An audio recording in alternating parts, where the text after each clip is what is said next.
యేషువా నీవే నా ప్రాణం, నీవే నా దైవం, నీవే నా మార్గం, నీతోనే నా పయనం. నాలోనే నీవు, నీలోనే నేను, యేషువా ప్రభువా. అదే నా కోరిక, అదే నా ప్రాణం, అదే నా జీవితం. యేషువా నీవే నా ప్రాణం, నీవే నా సత్యం, నీవే నా మార్గం, నీతోనే నా పయనం. దేవునికే మహిమ. నమస్కారం అండి. మనము తెలుగులో వాడుక భాష తెలుగులో బైబిల్ని చదువుకుంటున్నాం కదా. ఈరోజు సంఖ్యాకాండం 2వ అధ్యాయాన్ని చదువుతున్నామండి. ఇది బేసికల్గా ఆడియో బైబిల్ కాబట్టి మనం ఏదైనా పని చేసుకుంటా కూడా దేవుడి వాక్యాన్ని మననం చేసుకోవటానికి ఈజీగా ఉంటుందని ఈ విధమైన ప్రేరేపణతో నేను చేస్తున్నాను. పైగా ఇది వాడుక భాష కాబట్టి మనం మాట్లాడుకునే తెలుగులో ఉంది కాబట్టి ఈజీగా అర్థమవుతుంది.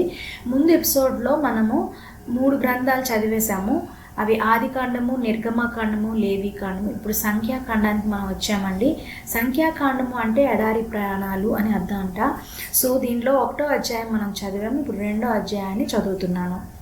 యెహోవా మోషే అహరోనులతో ఇంకా అన్నాడు, ఇజ్రాయెల్ ప్రజలలో ఒక్కొక్కరు వారి వారి పూర్వీకుల కుటుంబాల టెక్కేల దగ్గర వారి వారి ధ్వజాల క్రింద డేరాలు వేసుకోవాలి.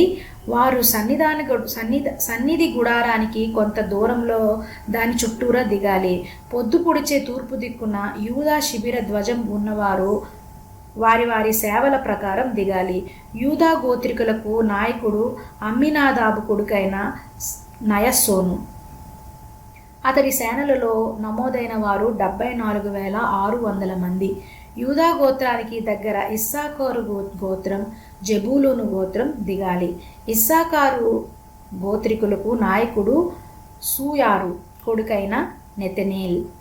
అతడి సేవలలో నమోదైన వారు 54,400 మంది. జెబూలూను గోత్రికుల నాయకుడు హెలోను కొడుకైన ఏలియాబు. అతడి సేనలలో నమోదైన వారు సంఖ్య 57,400.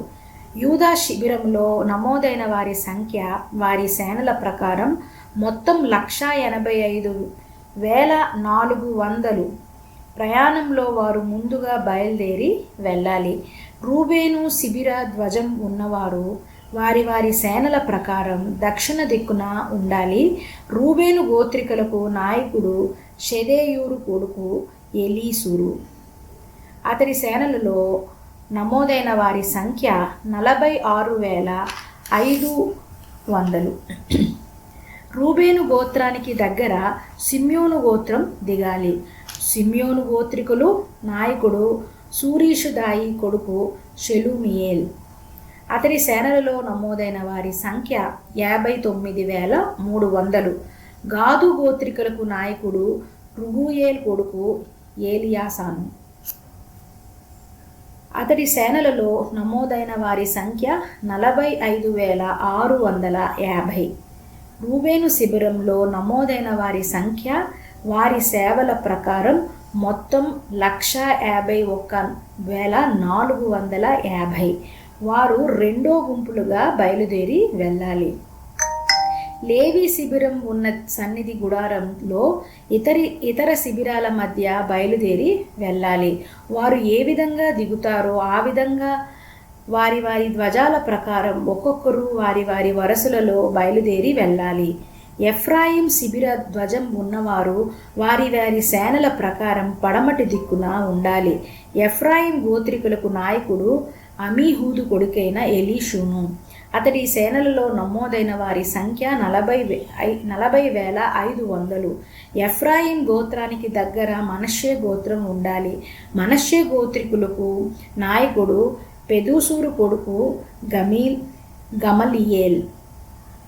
అతడి సేనలో నమోదైన వారి సంఖ్య 32,200. బెన్యామీను గోత్రికులకు నాయకుడు గిద్యోని కొడుకు అబీదాను. అతని సేవలో నమోదైన వారి సంఖ్య 35,400.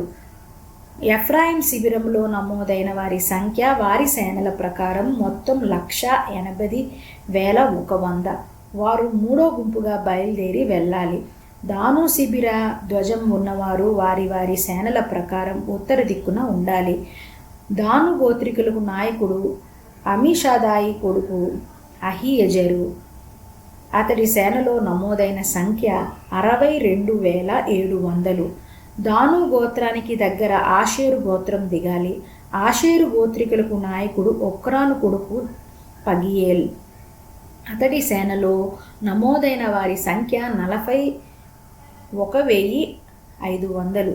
నఫ్తాలి గోత్రికులు కొడుకు ఏనాను కొడుకు అహీరా. అతడి సేనలో నమోదైన వారి సంఖ్య 53,400. దాను శిబిరములో నమోదైన వారి సంఖ్య మొత్తం 1,57,600. వారి వారి ధ్వజాల ప్రకారం చివరి గుంపులుగా బయలుదేరి వెళ్ళాలి.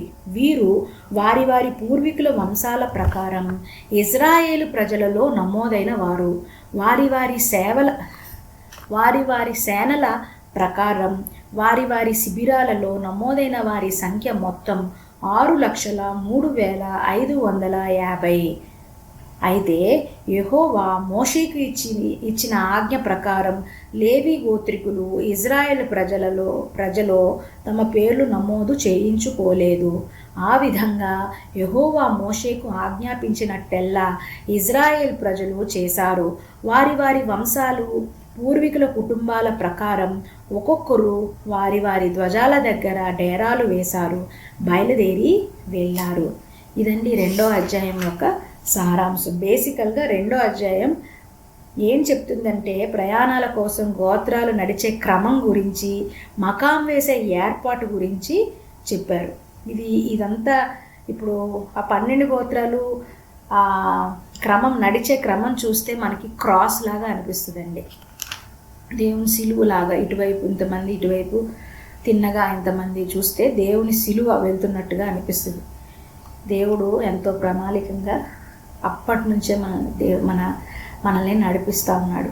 సరే, మనం 3వ అధ్యాయం నెక్స్ట్ ఎపిసోడ్లో చూద్దాం. దేవునికే మహిమ.